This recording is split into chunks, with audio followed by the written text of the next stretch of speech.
Et voilà, on se retrouve pour l'exercice 7 et l'exercice 8 qui sont deux questions d'examen. Donc, on va lire ensemble.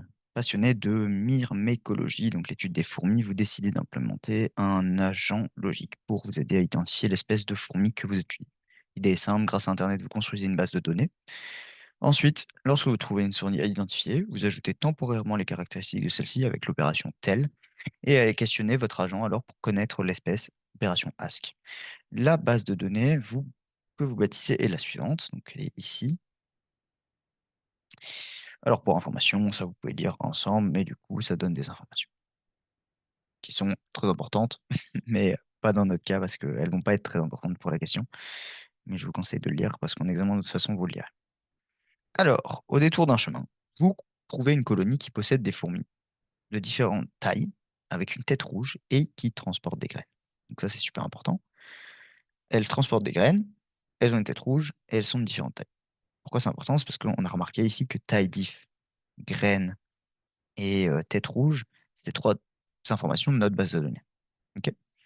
Donc, ce qu'on va faire, c'est que pour identifier l'espèce, on va avec l'opération tel ajouter les formules suivantes à la base de données, taille diff, graines et tête rouge, et on va vérifier si les fourmis observées sont du type Messor barbarus, et on va regarder du coup si c'est le cas ou non.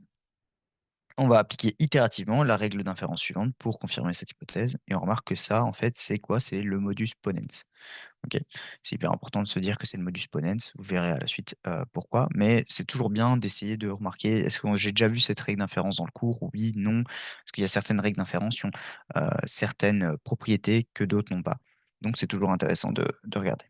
Donc ce que je vais faire du coup, c'est de rajouter ici taille diff, graine. D'ailleurs, une typo ici, c'est pas avec un S. Et tête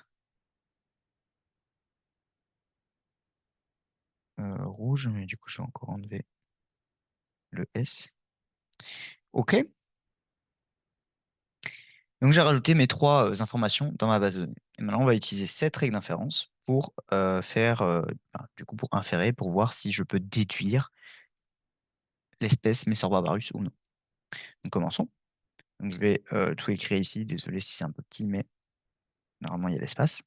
Donc, ce que je peux faire, c'est juste, si je regarde en fait ma base de données, je remarque que j'ai ici une implication avec quelque chose que j'ai à gauche. C'est littéralement ce que j'ai besoin dans le modus ponens. Ça, c'est ce que j'ai à gauche dans l'implication.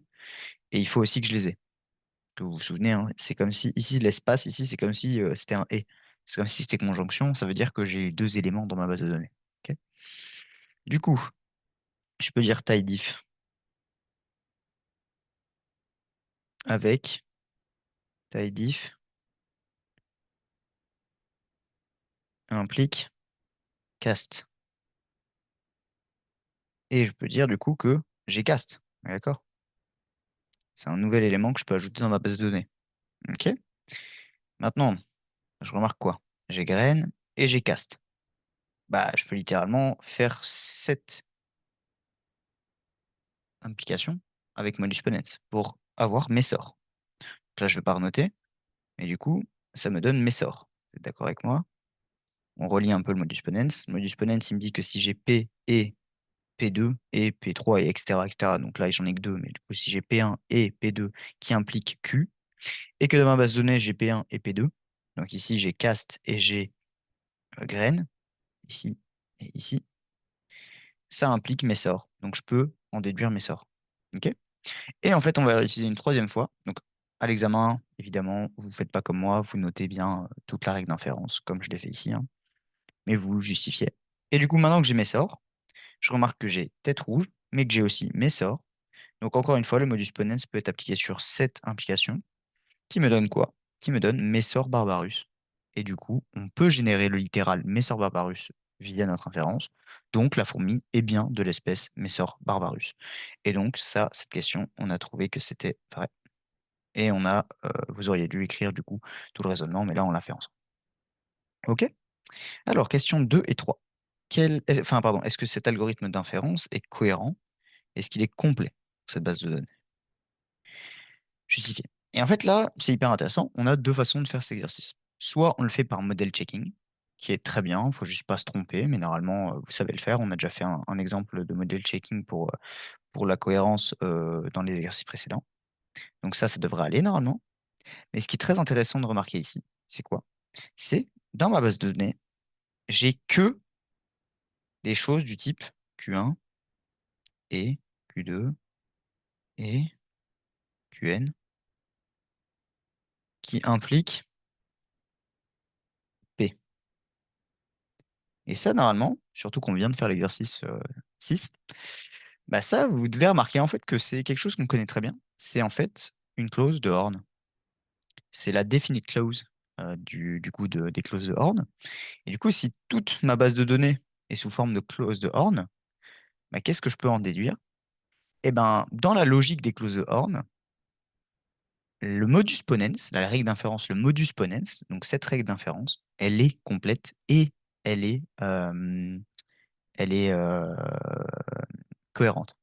Du coup, ici, on peut dire que c'est vrai et que c'est vrai, et on peut le justifier soit par model checking, soit en justifiant via les clauses de Horn. Ok. Voilà, c'était ça qui était attendu du coup de vous à l'exercice numéro 7. Passons à l'exercice 8. Ensuite, alors, pour cette question, on se situe dans la logique des propositions. Ok. Considérons un allongeant logique ayant les formules suivantes dans sa base de connaissances. S'il pleut, Quentin prend son parapluie. Si Quentin prend son parapluie, il n'est pas mouillé. S'il ne pleut pas, Quentin n'est pas mouillé. On pose la requête ask suivante. Quentin n'est pas mouillé. Ok, on veut savoir si Quentin n'est pas mouillé. Donc on veut savoir si cette formule est une conséquence logique de la base de connaissances. Et on a vu, une des, une des façons de le faire, c'est via l'algorithme de résolution qui dit, je vais prendre l'opposé, je vais prendre la négative, et je vais vérifier si la négative est en contradiction. Si c'est le cas, alors je suis en séquence, pardon, je suis en conséquence logique pour cette expression. Ok. Ce qu'on va faire dans cet exercice, parce que vous venez demander justement, vous est demandé d'appliquer l'algorithme de résolution. Donc la première étape, le point 1, c'est évidemment de transformer les quatre formules en formules valides, dans la logique des propositions.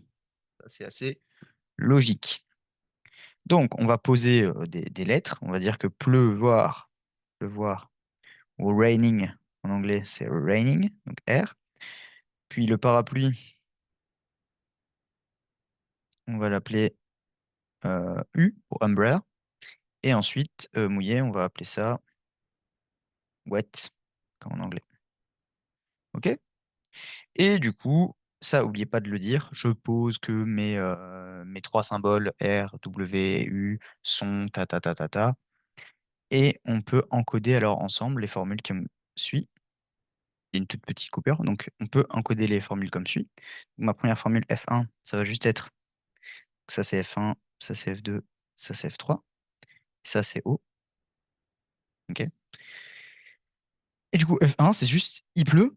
S'il pleut, pardon, Quentin prend son parapluie. Donc, raining implique de prendre son parapluie. OK? Pour F2, c'est si Quentin prend son parapluie, alors il n'est pas mouillé. Donc, parapluie implique pas mouillé. Et la dernière, s'il ne pleut pas, alors Quentin n'est pas mouillé. F3, c'est s'il ne pleut pas, pas raining implique pas mouillé. OK? Et le O, c'est juste Quentin n'est pas mouillé, donc pas mouillé. On est bon? Parfait. Passons au point 2. Exprimer ces fonctions sous forme normale conjonctive.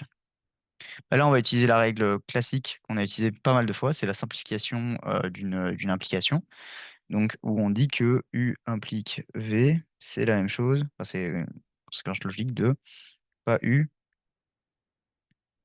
implique, pardon, ou, donc en disjonction avec V. Voilà. D'ailleurs, je vais mettre V comme ça.